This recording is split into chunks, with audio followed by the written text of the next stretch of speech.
Bismillahirrahmanirrahim. Assalamu alaikum students. Welcome to AppSex Virtual School. Students, this tutorial is made for class 8th and this is your English teacher Halima Sadia from APS Damyal Camp, Rawalpindi. So students, we are going to cover unit number 5 of English ahead workbook. And workbook page number 44 is included in your syllabus, and we have to review unit number 1 to 5 of novel in this week too. After reading both the topics, you will be able to write an exposition about city traffic and the solutions, and you will also be able to review unit number 1 to 5. Students, let's start our lesson number 1, that is on page number 44 of the workbook. That is about writing city traffic, and the written work is included from the same page. The question number 1 is, look at the photo. What problems does this cause? What solution can you think of? Write down some ideas. Student, सबसे पहले आपने अपनी workbook खोलनी है, page number 44 open करना है. उस पर आपको एक सिटी ट्रैफिक की पिक्चर नज़र आ रही होगी, जिसमें बहुत ज़्यादा हसल बसल है. सिटी में ट्रैफिक गाड़ियाँ बहुत ज़्यादा हैं, ठीक है. तो उसके बाद आपके पास 2 कॉलम्स नज़र आ रहे होंगे, प्रॉब्लम्स का और सोल्यूशन का. सबसे पहले आपने ये बताना है कि इस सिटी ट्रैफिक की वजह से कौन कौन से प्रॉब्लम्स आपको हो सकते हैं, like noise pollution, like air pollution, और इसके अलावा भी जो प्रॉब्लम्स आपके माइंड में आते हैं ख़ुद से आप लिखें या आप नेट से सर्च करके आप लिख सकते हैं. और फिर साथ साथ पैरेलल आपके पास एक कॉलम दिया गया जिसमें सॉल्यूशंस हैं कि आप जो जो प्रॉब्लम लिखते जाएंगे उसको आपने आपके ख़्याल में उसको सॉल्व कैसे किया जा सकता है. ये आपने क्वेश्चन नंबर 1 ये आपने लूज शीट्स पे करना है और प्रॉब्लम्स और सॉल्यूशंस को सॉल्व करना है. In the question number 2 students, read the exposition which of your ideas in exercise number 1 are mentioned. अब आपने ये चेक करना है. सबसे पहले जब आप क्वेश्चन नंबर 1 को सॉल्व करेंगे तो आपके पास बहुत सारे प्रॉब्लम्स आ जाएंगे, ठीक है, और बहुत सारे सॉल्यूशंस आ जाएंगे. और अब उसके बाद जब आप ये एक्सपोजिशन क्वेश्चन नंबर 2 के अंदर जो एक्सपोजिशन दी गई है इसको जब आप पढ़ेंगे तो आप ये डिस्कस करेंगे कि कौन कौन से आइडियाज़ हैं जो आप ऑलरेडी क्वेश्चन नंबर 1 में डिस्कस कर चुके हैं. और सो आपने उन आइडियाज़ को कंपेयर एंड टैली करना है.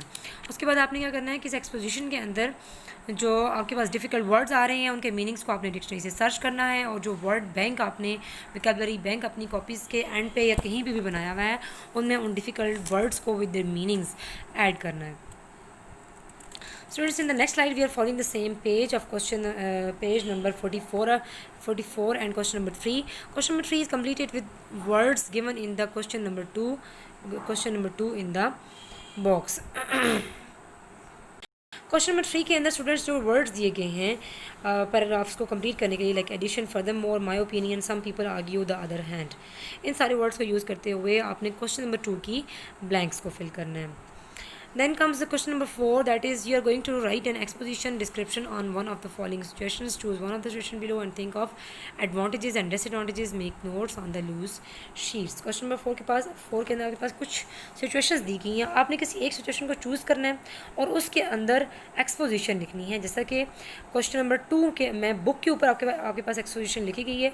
In the same way आपने exposition लिखनी है. Topics आपके पास creating pedestrian areas where vehicles are banned in city centers, only allowing traffic into the city centers before 7 a.m. and after 6 p.m. only allowing cars with at least 2 people inside into the city center, charging drivers to enter the city centers. आपने ये मेरी जो lecture सुनते हुए आपने अपनी book का page number 44 question number 4 को ओपन करके रखना है, तो आपको मेरी बात समझ आ जाएगी. किसी एक टॉपिक को चूज़ करें और उसके ऊपर आप एक्सपोजिशन लिखें, बिल्कुल जैसा कि आपको पिछले लेक्चर में बताया गया था. और अभी आपके पास पेज नंबर 44 पे क्वेश्चन नंबर 2 में जो एक्सपोजिशन लिखी गई है, इन दोनों को बार बार पढ़ने और फॉलो करने के बाद. Then comes the question number 5. Now write your exposition on description. Use the exposition dictionary description given in exercise number 2 and notes we have made for exercise number 4 to help you plan your. इस question में आपने नया कुछ भी नहीं करना. Question number 4 में जो आपको एक्सपोजिशन लिखने के लिए कहा गया है वो जो मैं आपको बात पहले बता चुकी हूँ कि आपने एक्सरसाइज नंबर 4 को फॉलो करना है, एक्सरसाइज नंबर 2 को फॉलो करना है, और एक किसी भी एक टॉपिक पे, क्वेश्चन नंबर 4 के किसी भी एक टॉपिक पे आपने एक्सपोजिशन लिखनी है.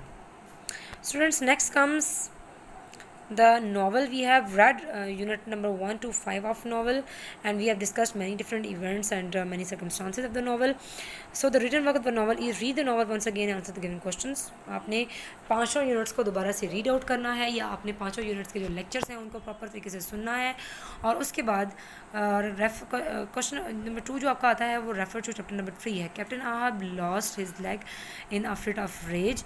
इस पूरे इवेंट को आपने लिखना है कि कैप्टन आहब ने जो डिस्क्रिप्शन है बुक के अंदर, क्या कैप्टन आहब ने किस तरीके से अपनी लेग को लूज़ किया था, किस तरीके से उसका वेल के साथ मुकाबला हुआ था और उसने अपनी लेग लूज़ कर दी थी. Write down how the story could have been different if he could have kept his anger under control. अब आपने एक और स्टोरी लिखनी है जिसमें आपने ये लिखना है कि अगर कैप्टन आहब जो है वो अपने गुस्से को कंट्रोल में करता तो स्टोरी जो है वो किस तरीके से, स्टोरी का मूड डिफरेंट होता है, स्टोरी के सर्कमस्टांसेस, स्टोरी की फाइंडिंग्स, स्टोरी की एंडिंग्स डिफरेंट होती है. आप क्या सोचते हैं कि अगर वो थोड़ा काम डाउन होकर चीज़ों को आराम से देखता, गौर करता, तो स्टोरी किस तरीके से डिफरेंट होती है. Would he have acted in more mature way and caught the well instead of losing his ship and his crew. आप लोग क्या समझते हैं कि अगर वो एक बहुत कुछ डिफरेंट मेच्योर वे से जो है वो बिहेव करता, तो क्या वो अपने क्रू मेंबर्स को, और ठीक है स्टूडेंट्स, आपने डिस्कस करना है कि अगर वो अपने गुस्से को कंट्रोल में रखता तो किस तरीके से सिचुएशन डिफरेंट होती है, वो अपनी शिप को और अपने क्रू मेंबर्स को और अपनी जान को ना गंवाता.